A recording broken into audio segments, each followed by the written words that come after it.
కాకినాడ జగన్నాథపురం మల్లాడి సత్యలింగం నాయక చార్టీస్ aided ఉన్నత పాఠశాల నందు గత 4 రోజులుగా నిర్వహిస్తున్న నైపుణ్యాభివృద్ధి శిక్షణలో భాగంగా శనివారం విజ్ఞాన శాస్త్ర ప్రయోగాలపై ప్రత్యేక శిక్షణ కార్యక్రమం నిర్వహించారు. ఈ సందర్భంగా శిక్షణ శిబిరంలో 108 మంది విద్యార్థులు పాల్గొన్నారు. ప్రముఖ పాఠ్యపుస్తక రచయిత, science promoter Rayapati Shiva Nageswararao 28 science ప్రయోగాలు చేసి వివరించి విద్యార్థులతో చేయించారు.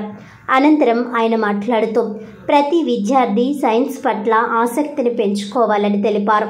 ఈ కార్యక్రమానికి ముఖ్య అతిథిగా విచ్చేసిన ఎంఎస్ఎన్ చార్టీస్ కార్యనిర్వహణాధికారి, సహాయ కమిషనర్ కరెస్పాండెంట్ కె విజయలక్ష్మి, పాఠశాల ప్రధానోపాధ్యాయుడు ఎంఎస్ సుబ్రహ్మణ్యం మాట్లాడుతూ విజ్ఞాన శాస్త్రంపై విద్యార్థుల్లో ఆసక్తి పెంపొందించుకునేందుకు, ప్రయోగాత్మక విజ్ఞానాన్ని ప్రోత్సహించేందుకు సైన్స్ ప్రయోగాలపై ప్రత్యేక శిక్షణ కార్యక్రమం నిర్వహించబడిందని, ఈ తరహా శిక్షణ కార్యక్రమాలు యువతలో పరిశోధనలపై ఆసక్తిని పెంపొందించడంలో ముఖ్య పాత్ర పోషిస్తాయని తెలిపారు.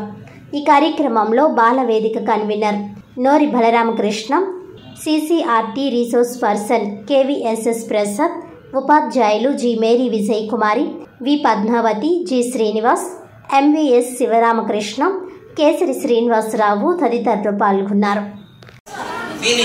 ఇక్కడ విజిల్ ఉంది, దీని తోకలో ఏం చేశారంటే విజిల్ పెట్టారనమాట. ఆ విజిల్ సౌండ్ ఎలా ఉంటుందో మీరు చూడండి. ఇది మీరు చూసారు కదా, మామూలు విజిల్ లాగా ఉన్నది కదా. దీని లోపల ఖాళీ స్థలం ఉన్నది, ఎంటీ స్పేస్, అంటే ఎయిర్ ఉంది, ఎయిర్ ఆగిపోయింది, ఎంటీ స్పేస్. ఇక్కడ నుంచి ఇక్కడ హోల్ ఉంది, ఇక్కడ అది దీన్ని వాటర్తో ఫిల్ చేస్తున్నాను. నేను సిరంజిలో వాటర్ తీసుకుంటున్నాను అనమాట. ఈ సిరంజిలో ఉన్నటువంటి వాటర్ని దీంతో ఫిల్ చేస్తున్నాను. బయటకు వచ్చేస్తున్నాయి. సరే, దీంట్లో కొంత స్పేస్ ఉంది, ఖాళీ స్థలం ఉంది, గాలి ఉంటుంది, అక్కడ నీళ్లు కూడా ఉన్నాయి అన్నమాట. నేను ఊరుతున్నప్పుడు ఆ నీళ్లున్న ఎయిర్ కాలం మారుతూ ఉంటుంది, అప్ అండ్ డౌన్ అవుతుంది. ఊరుతున్నప్పుడు సౌండ్ ఎలా వస్తుందో మీరు చూసి చెప్పండి.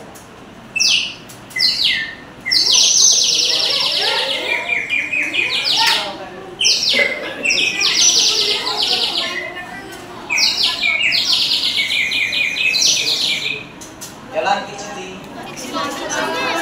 ఏ సౌండ్ అనిపించింది? వాట్స్